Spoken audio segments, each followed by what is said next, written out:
Good evening, ladies and gentlemen, and welcome to the next edition of Railroaded in Missoula, the homeless story. Past few nights I've been going over some of the previous tapes that we have.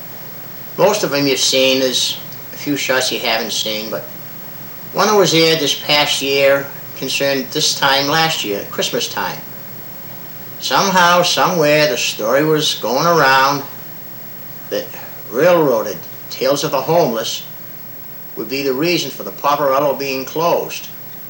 Or more specifically, if the people from the Poverello, the clients, talked to Railroaded Tales of the Homeless, the Poverello was going to close. Of course, this was just a rumor, but it was started by someone somewhere in the building. We have it on tape. I haven't heard no rumors this year.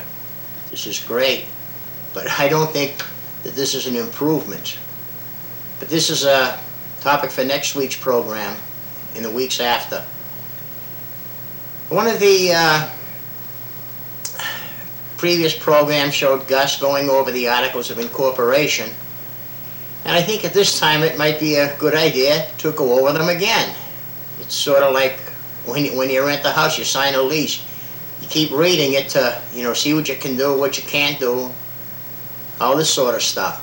So we're going to take another look at the Articles of Incorporation again tonight from a different point of view, maybe.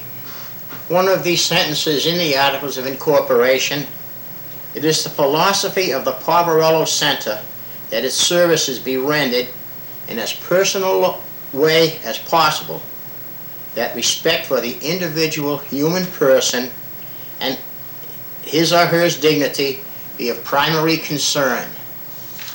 Well, several weeks ago you saw the tape with Jeff. Jeff got hired, and the day he was supposed to start work, he got fired for socializing. He was prohibited from following the Articles of Incorporation if he wanted the job. His attitude was, I'm a human being, they're a human being, I love them.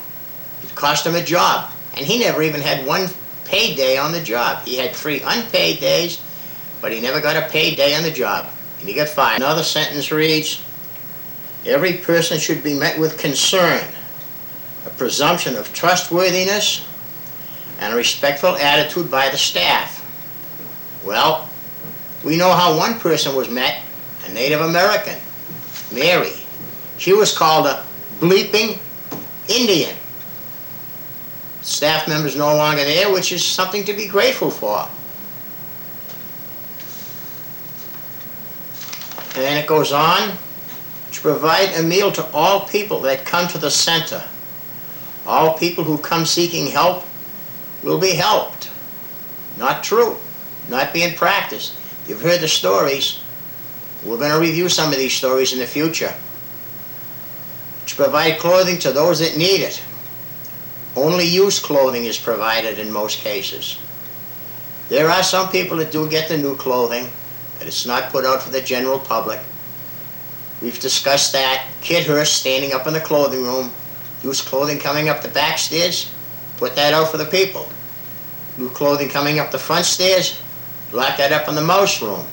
For those that are not familiar, the mouse room is Kid Hurst's personal domain. To provide spiritual guidance when needed and desired. Nobody there is qualified. Nobody on the staff or the board of directors is qualified to perform spiritual guidance when needed and desired, and they won't. There was one case, though, a few years ago. Man passed away. It was a client, a fellow named Scott, and there was a memorial service of sorts presided over by Glenn Moyer. And at the end of the service, after which he made a couple of theological errors, his comments were, now anybody that wants to talk, come and see me or Larry DeGamo. We're available. Well, a lot of people there had a little bit of trouble suppressing the snickers because nobody considered Glenn Moyer capable of providing spiritual guidance. Not after this little session together, memorial service. And Larry DeGamo, that's where the snickers came in, I think. to involve all people in a community, regardless of faith, in an effort to demonstrate through Christian action people do care and do recognize that the unfortunate are many times powerless to help themselves. I have never seen any effort to involve all of the people in the community. All our efforts are directed to the go-along, get-along crowd. To coordinate with all other social agencies. In dealing with people problems, it is important to establish positive contact with other programs established in the community. Well, I don't really think there's people there that are qualified to do this. They do have a general knowledge. The clients know more about what they need than the staff does. The clients know where to go. They know what to do, who to talk to, who to see. They're on their own. We've seen that when Jeff first came to Missoula. He was told, go out and get the help. You only can stay here 10 days. Get the help you need. See the people you got to see. No references, no nothing. Just boot your butt out the front door in the morning and come on back at night. No guidance, no nothing. Maybe this is the reason that the Joseph and the Poverello are putting on a couple of more people for guidance and stuff like this, social workers. Maybe they're needed. But I don't think so. The people know what they need. The people know where to go. They don't need this. They may take advantage of it. Maybe it'll be a little bit of help. But the cost, I don't know. To extend to our fellow man love and concern in his hour of need, so that each may know that truly we are all brothers, regardless of race, color, or creed. Well, brothers and sisters, I think when this was written in 1974, there was a negligible amount of women involved in homeless programs where social concerns were. Today it's different, but they're brothers and sisters. To extend to our fellow man love and concern in his hour of need. I don't see it happening. And the board of directors doesn't really care. Recall my telling you a few weeks ago, maybe a month ago, they put a sign up, meet with a member of the board of directors, 4 to 5 every Friday. Sign came down after 3 weeks. Board's not willing to put the time and effort into gaining the confidence of the homeless people, the people that are food insecure, the people with problems. So when it comes to extend to our fellow man love and concern in his hour of need, the only thing the board of directors expresses love and concern for is the building itself. None for the clients. Their actions show this. To be a light to the world, and in so doing, sow hope in the hearts of those that are less fortunate than we are. To be a light to the world. People never see the board of directors. They go up there in their ivory tower once a month, after making most of the decisions, having all of their discussion, email, on the phone. They come together to ratify the email conversations, the phone conversations. Sow hope in the hearts of those that are less fortunate than we are. They have no intent of doing this, no desire. Again, their actions show it. When you take a look at some of the employees at the Poverello, how can they be a light to the world? Just yesterday, I was down at the Poverello late in the afternoon, in the dining room talking with 3 or 4 people. Larry DeGamo walks out the back door. He's got a box under his arm. One of the men behind me says, "Wonder what he's taking home today." This is the reputation Larry DeGamo has. How can he be a light to the world? Kid Hurst.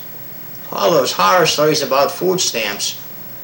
How can she be a light to the world? While this first part of the show here has been a rather sketchy demonstration, illustration of what the Poverello should be and what the Poverello is, I think you get the message. you can see the difference. The Barbarella was not doing what they should be doing. One of the things that, in one of the tapes that I was going over this past week, I happened to think of Shelter the Homeless. Well, we have on tape, picture of a rainstorm. Kids are having fun in the rain. Kids will always have fun. Most times. And there were people outside. One young man is just sitting on the porch, dejected. A couple of other people just plain bored. A couple having a cigarette. Mothers trying to make their kids happy. And the rain was coming down. It was pouring. And they couldn't go inside. The doors were locked. They were locked out. They either had to huddle together on the porch or get wet. Is that any way for adults to treat clients? Then I think there's something else we should take a look at. Again, these are pretty accurate, I guess you could say. And again, if I'm making any mistakes in what I'm about to tell you people, 258-6028. Barbarella has a president of the board of directors. The Barbarella has an accountant. The Barbarella has a treasurer. Where I'm wrong, if I am, correct me. Let's go to the tax return for 1999. Direct public support. These are the donations, the checks you people send in. $192,509. Government contributions through grants, city, county, state, some comes through the university, $100,482, totaling $292,991, direct public support and grants. Now, you've heard us talk about the actions of Larry DeGamo and Kid Hurst. And you know that that's one of the purposes of Railroaded in Missoula, the homeless story. Railroaded, Tales of the Homeless. One of the objects of the program is the removal of Larry DeGamo and Kid Hurst. You heard the stories. You know what they're doing. They will not come down and say, so-and-so that I saw on the tape last night is a liar. They won't come down. They figure, if we ignore it, it'll go away. Sorry, it's not going to happen. We know that Larry DeGamo and Kid Hurst are hurting the people. When we go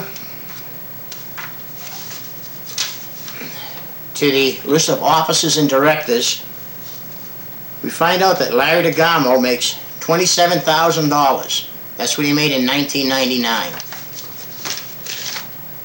Kid Hurst, we have to assume, is making a couple of $100 a week. That's $10,000. That's $37,000 between two people. Over 10% of the $292,991 that the Barbarella received went to the salaries of these two people that you've been hearing so much about. But maybe it's not fair to use the government grants. Let's just talk about the money you people donate. $192,509. $37,000 of that goes for the salary of these two people. That's about 20%, I think.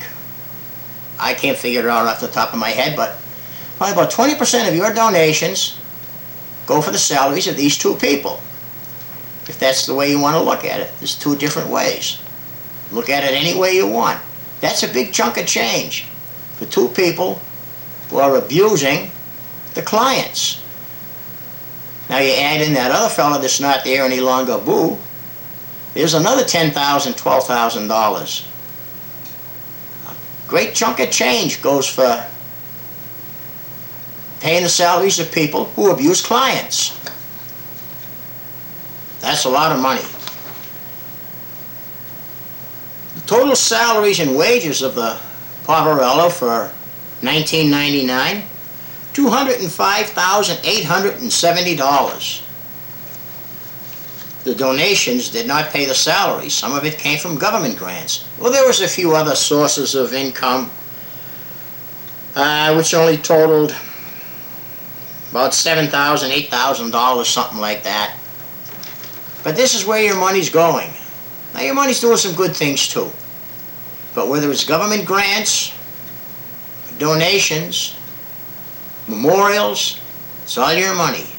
Direct cash payment, or it's your money through taxes. The government grants. It's all tax money. $37,000, give or take a few, to pay Larry DeGamo and Kid Hurst in 1999. And we have on tape the abuse the clients put up with. If you were an employer, would you have an employee on your payroll who abused your customers?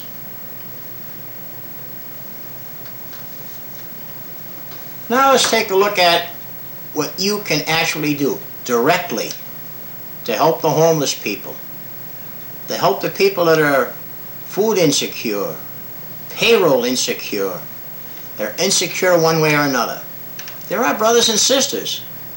We can live up to this, the charter.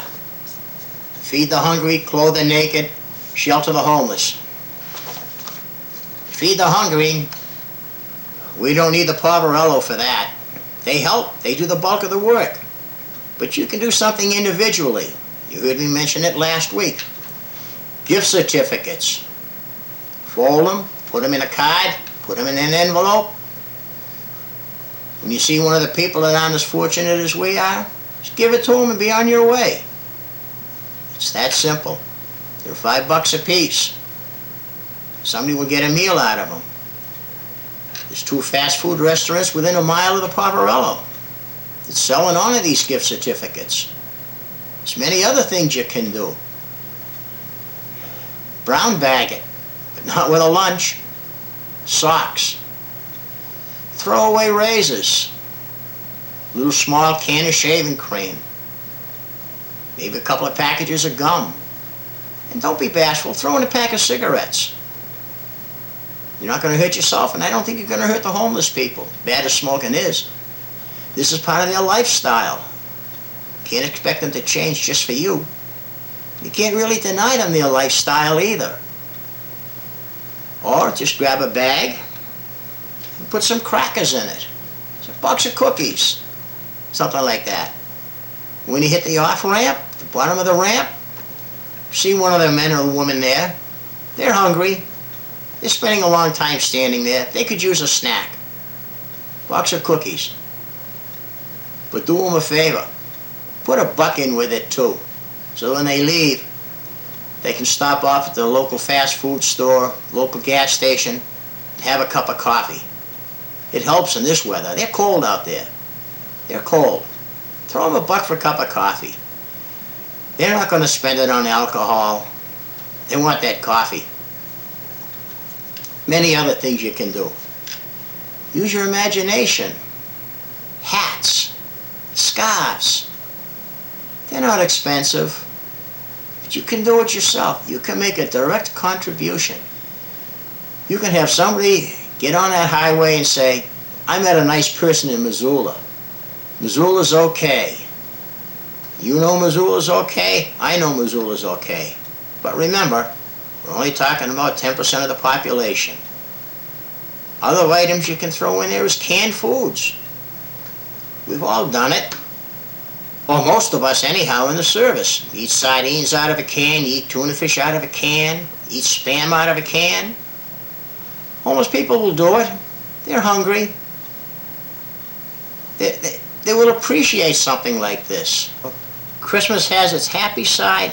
It has its sad side.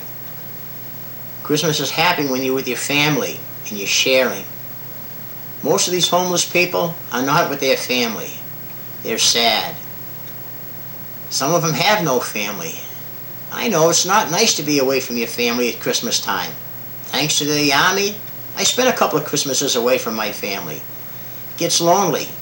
Can you imagine how the homeless people feel? If they have family, no way to get to them, no way to call them, no way to communicate with them. Be a friend to a homeless person.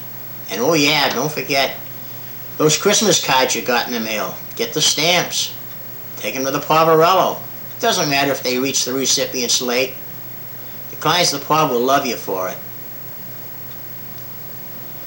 We all know that, according to Christianity, Judaism, all men are created equal, men being a generic term. Somehow we've kind of twisted that around a little bit so that some are more equal than others. Well, let's try to cut back a little bit on that this Christmas. Please, try to follow one or two of the suggestions I've made. Do something. Meet a homeless person directly. Even if it's nothing more than walking through downtown Missoula, waving and saying hello. Make a direct contact with a homeless person. You will feel better. And again, when it comes to donations, don't give cash. Checks, money orders, traveler's checks, goods, stuff like that, but make sure you get a receipt. You may need it someday. And, you know, another little thing you can do over the holidays while you're out shopping, you've seen the Salvation Army people out there. They're out there for pretty much 8 hours, I guess. It's long, it's cold, it's windy. Say hi to them. Say good morning. Say Merry Christmas. Say something cheery to help make their day.